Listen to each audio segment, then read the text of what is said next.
안녕하십니까. 지금부터 환자단체연합회 주최 기자회견, 의정 갈등과 의료 공백의 피해 당사자인 환자들이 정부와 국회에 묻습니다를 시작하겠습니다.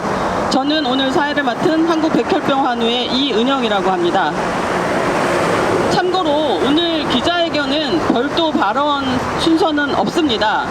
기자회견 낭독 후 질의응답 시간을 조금 더 갖고자 합니다. 그래서 낭독 후에는 질문을 좀 주시면 저희가 답변을 하는 시간으로 진행하도록 하겠습니다.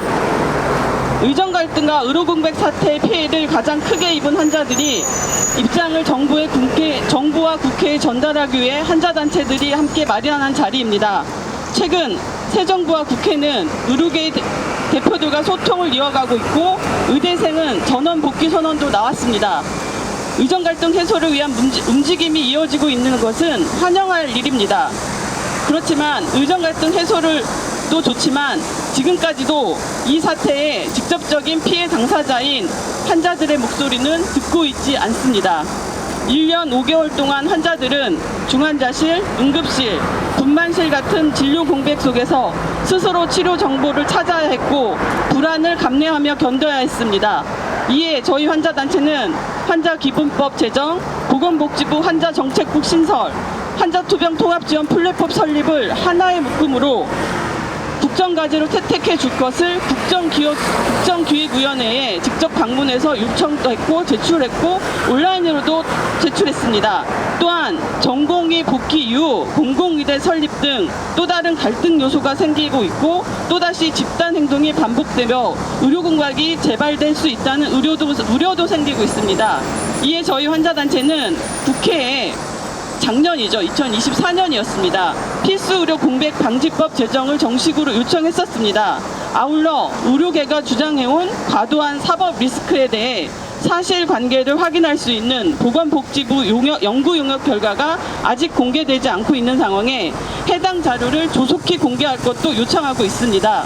오늘 이 기자회견은 환자단체들이 이러한 본격적인 대응을 시작을 알리는 자리라고 생각해 주시면 될 것 같습니다. 앞으로도 환자의 생명과 권리가 우선되는 의료 환경이 만들어지도록 국회와 정부에 지속적으로 요청할 예정입니다.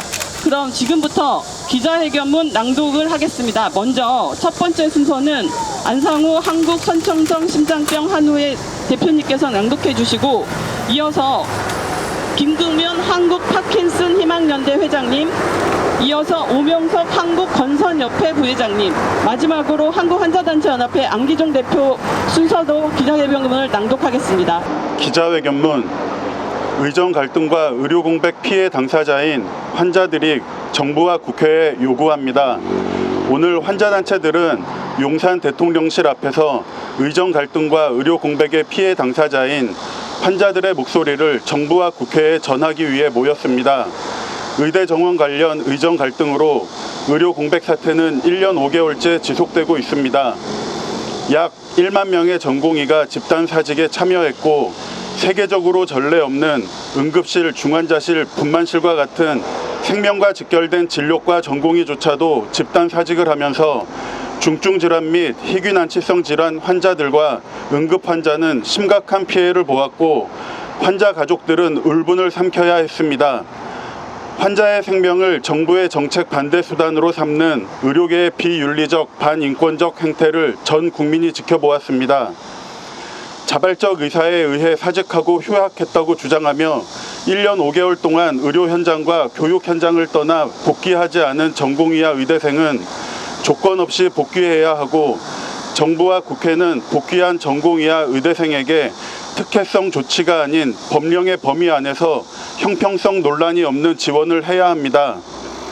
이런 상황에 이재명 정부가 출범한 후 의료계 대표들과 소통하며 전공의와 의대생의 복귀 방안을 포함해 의정 갈등 해소를 위해 논의 중입니다. 국민주권 정부를 표방한 새 정부가 의료계 대표들을 만나 목소리를 청취하는 행보는 환영할 일입니다. 다만 새 정부가 지난 윤석열 정부의 실패한 의대 정원 정책과 의정 갈등으로 인한 의료 공백 사태의 최대 피해 당사자인 환자의 목소리를 듣지 않는 상황에서 의정 갈등의 해결 방안을 찾는 과정에서 환자 환자와 국민의 정서나 상식에 반하는 결론으로 이어질 수 있어 우려스럽습니다. 지난 12일에는 국회 보건복지위원회와 교육위원회, 대한의과대학 의학전문대학원 학생협회, 대한의사협회가 함께 의과대학 교육 정상화를 위한 공동 입장문을 발표했습니다. 의대생까지 전원 복귀하겠다는 소식은 의료 정상화의 신호탄으로 작동할 수 있다는 점에서 반가운 일입니다. 그러나 공동 입장문을 통해서는 의대생 복귀 선언 이외에는 복귀 시점도 알 수 없고 학사 일정 정상화를 통해 의대생들이 교육에 복귀할 수 있도록 종합적인 대책을 마련해달라는 의대생들의 요구사항이 국민적 수용이 가능한 대책인지 학사 일정 관련 특혜성 대책인지도 알 수가 없습니다. 의대생 복귀에 반대하는 사람은 아무도 없을 것입니다. 복귀한 의대생을 위해 법령의 범위 안에서 형평성 논란이 없는 의대생 학사 지원에 반대할 이유도 없습니다. 그러나 이를 넘어 특혜라고 인식될 수 있는 예외적 조치는 형평성에 어긋나며 먼저 복귀한 의대생이 앞으로 겪을 피해를 고려하면 정부에 의한 2차 가해가 될 수 있습니다. 자발적으로 환자를 위해 돌아온 전공의와 의대생이 아닌 끝까지 복귀하지 않다가 정부의 특혜성 조치에 기대어 돌아온 전공의 의대생이 오히려 더 우대받는다면 이는 정의와 상식에도 반합니다. 복귀는 조건 없는 자발적으로 이루어져야 합니다.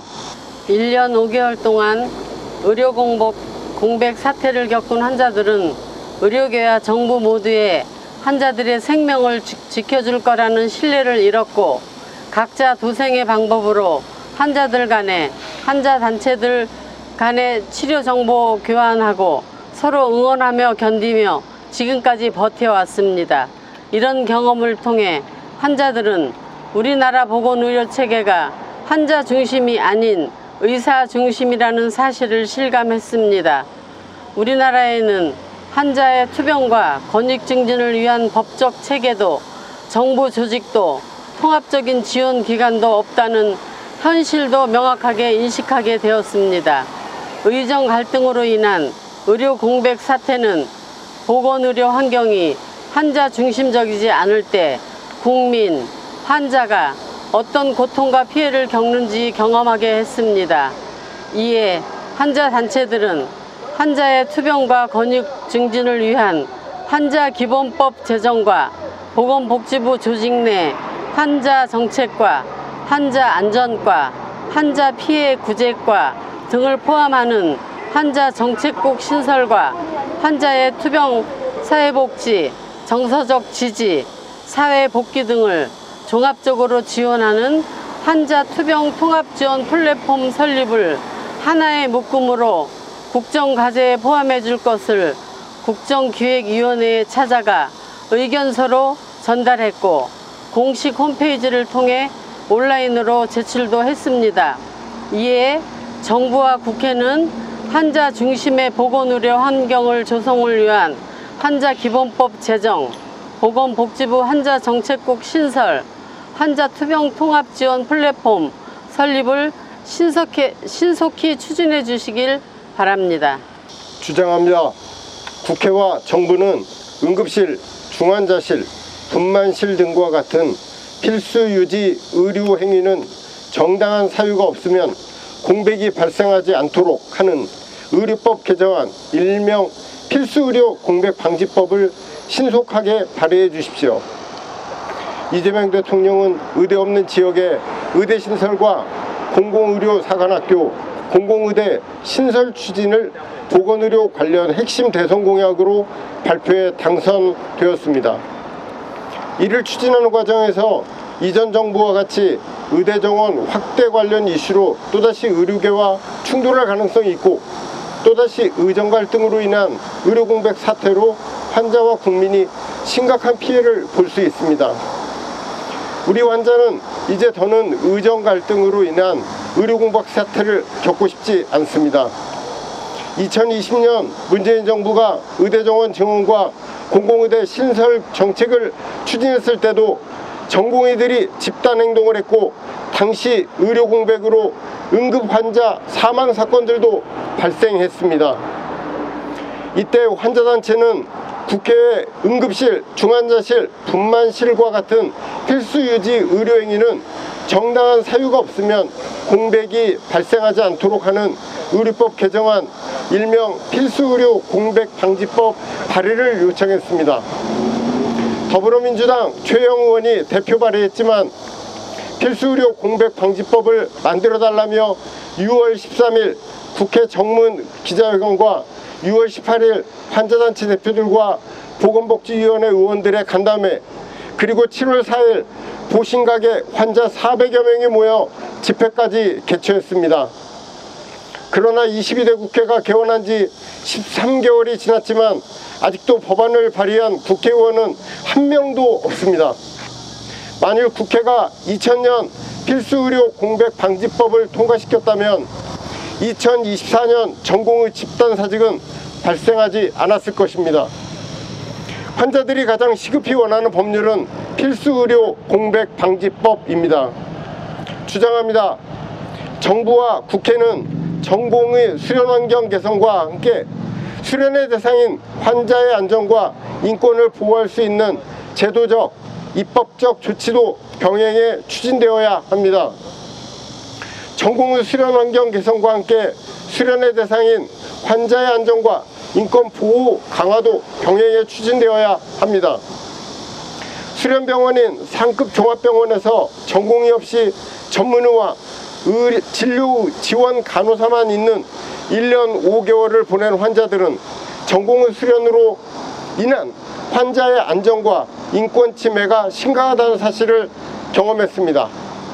정부와 국회는 전공의 수련 환경 개선뿐 아니라 수련의 대상인 환자의 안전과 인권을 보호할 수 있는 제도적, 입법적 조치도 병행해야 합니다.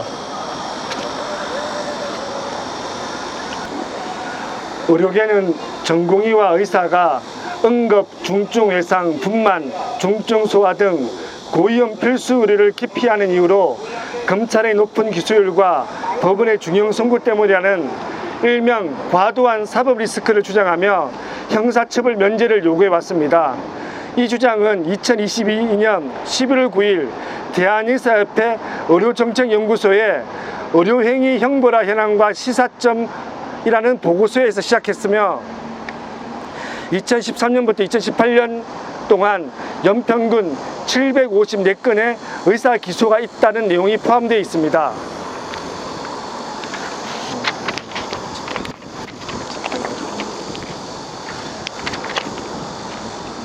그러나 해당 수치에 대해 시민사회와 전문가들 사이에서 팩트 검증의 필요성이 제기되었고, 이에 따라 보건복지부는 의료사고 사법리스크 현황 분석 및 함의라는 연구를 2024년 12월부터 2025년 3월까지 추진했습니다. 연구는 2025년 5월까지 한 차례 연장되었고, 4월에는 의료사고 안전망 전문위원회 위원들에게 중간 결과가 보고되었으나 7월인 현재까지 공식 결과는 공개되지 않고 있습니다. 언론에서는 최근 5년간 실제 1심 판결이 나온 의사 기소 건수가 연평균 34건이고 약식 기소를 포함해도 연평균 50건 미만이라고 보도했습니다. 이는 기존의 의료계의 주장과 큰 차이가 있습니다. 이에 한국환자단체협회는 7월 3일 보건복지부의 연구 결과의 신속한 공개를 촉구했지만 아직 답변이 없습니다. 의료계가 주장하는 과도한 사법 리스크 팩트 확인과 의사의 업무상 과실치사상 형사처벌 면제 특례의 필요성의 판단에 중요한 근거자료가 될 보건복지부에서 발주해 한국보건사회연구원이 수행 중인 의료사고 사법 리스크 현황 분석 및 함의 결과를 신속하게 공개해야 합니다. 의료는 특권이 아닙니다. 환자의 생명과 건강을 지키기 위해 헌법과 법률이 의사 면허를 가진 의사에게 부여한 권한이자 책임입니다. 환자 없는 의료는 존재할 수 없습니다. 새 정부는 이재명 대통령의 공약처럼 공급자 중심이 아니라 환자 중심의 의료개혁을 반드시 실현하고 의정 갈등에 의한 의료공백 사태의 실제 피해 당사자인 환자에게도 1년 5개월 동안 겪은 환자 경험과 재발 방지를 위한 제도적, 입법적 의견을 전달할 기회를 마련해 주시기 바랍니다. 2025년 7월 14일 한국환자단체협회. 네, 이것으로 기자회견문 낭독까지 마쳤는데요. 이미 내용을 들으셔서 알겠지만 오늘 기자회견은 저희는 지난 1년 5개월 동안 환자들은 현장에서 어려움을 겪고 있었고 그 사이에 정부도 국회도 의료계도 외면받은 상황에서 환자들이 스스로 견디면서 지내고 있었습니다. 그런데 새 정부에서 내걸은 얘기는 의료 환경을 공급자 중심에서 환자 중심으로의 전환이었습니다. 그런데 첫 번째 행보가 최대 피해 당사자인 환자들의 목소리를 듣는 것이 아니라 오히려 피해를 준 의료계와 의대생들을 먼저 만나고 그들을 어떻게 혜택을 줘야 되나 그들의 목소리를 먼저 듣고 있습니다. 이러한 상황에서 저희가 스스로 권리를 찾을 수 있고 스스로 보호받을 수 있는 그러한 법안과 그러한 의견서를 전달하는 활동을 적극적으로 이어갈 예정입니다. 기자회견은 이것으로 마치도록 하겠습니다.